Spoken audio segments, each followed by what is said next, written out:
मैं कहता हूं बात तो ठीक है, ये राजीव वर्मा के लिए, हमारे लिए, संघर्षों के लिए बात तो ठीक है कि आपका प्रतिनिधि कैसा होना चाहिए, मगर मैं आज यहाँ पर खड़े होकर ये बात का ऐलान कर देना चाहता हूँ कि ये कोई चुनावी रैली नहीं है, ये संघर्षों की रैली है, ये लड़ाई की रैली है, ये अपने सम्मान को पाने की रैली है। ये दलितों, पिछड़ों और तमाम शोषित वर्ग जो तबके हैं हरियाणा के, उनकी आवाज कैसे बुलंद हो, उनके हक उनको कैसे बुलंद मिले, उसकी ये रैली है। आज हम यहाँ पर जो एक लड़ाई का, एक संघर्ष का आगाज करने जा रहे हैं। संघर्ष का आगाज किस लिए? क्योंकि इसी हरियाणा के अंदर तमाम तरह की चीजें हैं जो आप देखते आए हैं कि दलितों का बेटा यदि घोड़ी पर चढ़कर कहीं से बस्ती से बारात निकालेगा तो उसका हत्या कर दी जाएगी, उसके खिलाफ तमाम तरह की साजिशें होंगी और ये प्रशासन, ये राज्य, ये सरकारें उसके ऊपर चुप रहती है। तो दलित का बेटा यदि बस्ती में मोटरसाइकिल खरीद करके ले आएगा और उसके ऊपर निकलना चाहेगा बस्ती से, उसको कैसे निशाना बनाया जाता है। मैं कहता हूँ इस तरह का जो दो मुहा और दोहरा चरित्र है राज्य और प्रशासन का, उसके खिलाफ ये लड़ाई का आगाज है। मैं कहता हूँ कि ये लड़ाई का आगाज है। जो हम तो कहते हैं कि तुम में योग्यता नहीं, मैं उनसे पूछना चाहता हूँ योग्यता का क्या मापदंड है, योग्यता के क्या मायने हैं। वो जो खेती करते हैं वो अपनी खेती करने के लायक योग्य है, वो ब्राह्मण जो शादियां करवाता है वो उसमें योग्य है, क्योंकि आपने उसको ये काम सौंपा है, आपने उसको वो जिम्मेदारी दी है, उसमें उसकी योग्यता है।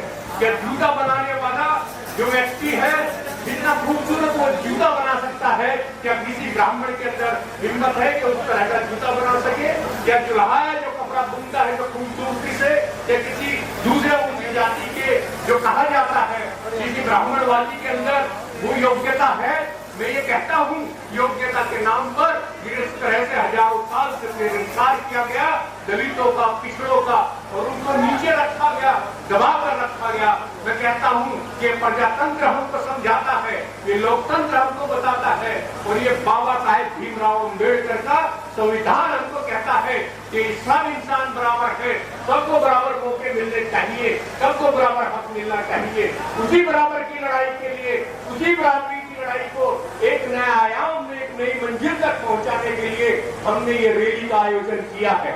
एक नई आवाज उठाने के लिए तमाम तरह के नेता इस देश के अंदर, सब पार्टियों के कहते हैं जाति जनगणना की बात, वो कहते हैं कि जातियों की गिनती होनी चाहिए। मैं कहता हूं हम इसका एक प्रबल समर्थक हैं और हम कहते हैं कि जाति जनगणना का सेंसस होना चाहिए।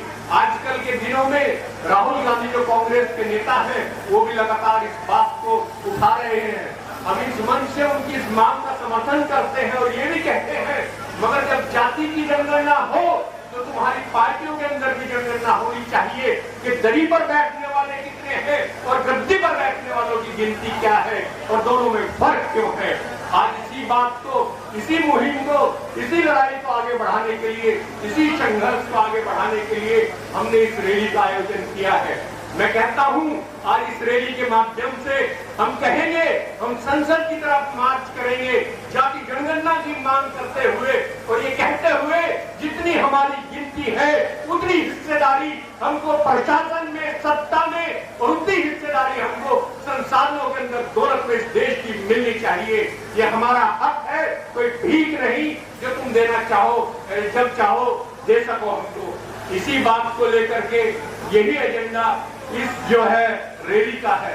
मैं आपसे कहता हूँ क्या मेरे बाद में आने वाले वक्ता, मेरे बाद में आने वाले जो नेता हैं, जब वो बात करें तो बोले कि कैसे हम इस लड़ाई को ज्यादा से ज्यादा तेज बना सकते हैं, जिलों जिलों के अंदर, गांव गांव के अंदर और बस्तियों तक इस लड़ाई को ज्यादा ले जा सकते हैं। हमने एक तारीख तय की है कि उस तारीख को हम ये जनगणना मार्च, जातीय जनगणना मार्च यहाँ से सोनीपत से शुरू करेंगे और देश की संसद तक उस मार्च को लेकर के जाएंगे। अभी हम लोगों ने चर्चा किया ये सितंबर के पहले सप्ताह में कि भाई राजीव जो है हमारे वो बताएंगे उस तारीख को, कौन सी तारीख है जिस दिन हम यहाँ से एक जाति जनगणना का सेंसस मार्च करेंगे।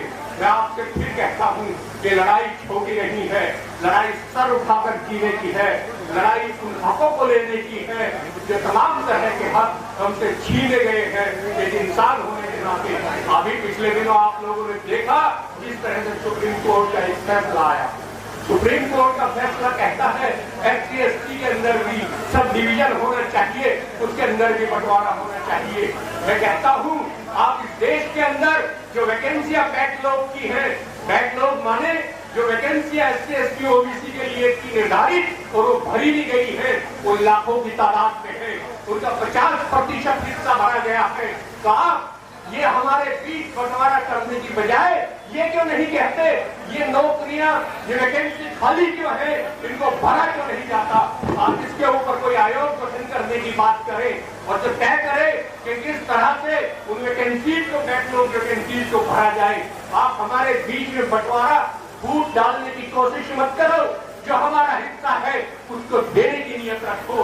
यदि तुम्हारी देने की नियत नहीं होगी तो मैं कहता हूँ इस सूबे से लड़ाई शुरू होगी, हरियाणा से लड़ाई शुरू होगी और पूरे देश के दलित, पिछड़े और शोषित एकजुट होकर अपने उस हिस्से को छीन लेंगे, तुमसे झपट लेंगे जो हजारों साल से तुमने दबा करके रखा है। मैं इसी बात के साथ अपनी बात छोटे ही शब्दों में समाप्त करूंगा कि आने वाले सब नेताओं से मेरी गुजारिश है, चुनाव से ज्यादा संघर्ष के ऊपर, चुनाव से ज्यादा इस लंबी लड़ाई के ऊपर बात करें और ये सलाह दें, ये मशवरा दें कि इसको किस तरह से हरियाणा के हर जिले में, हर गांव में, हर बस्ती में इस लड़ाई को लेकर जाया जाए, जिससे कि हमारा भविष्य, हमारी आने वाली पीढ़ियों का भविष्य सुरक्षित हो और उसके अंदर जो है एक उनका बेहतर भविष्य बन सके। अपने आने वाले कल की, बेहतर कल की लड़ाई है जिसकी घोषणा हम इस रैली से करने के लिए आए।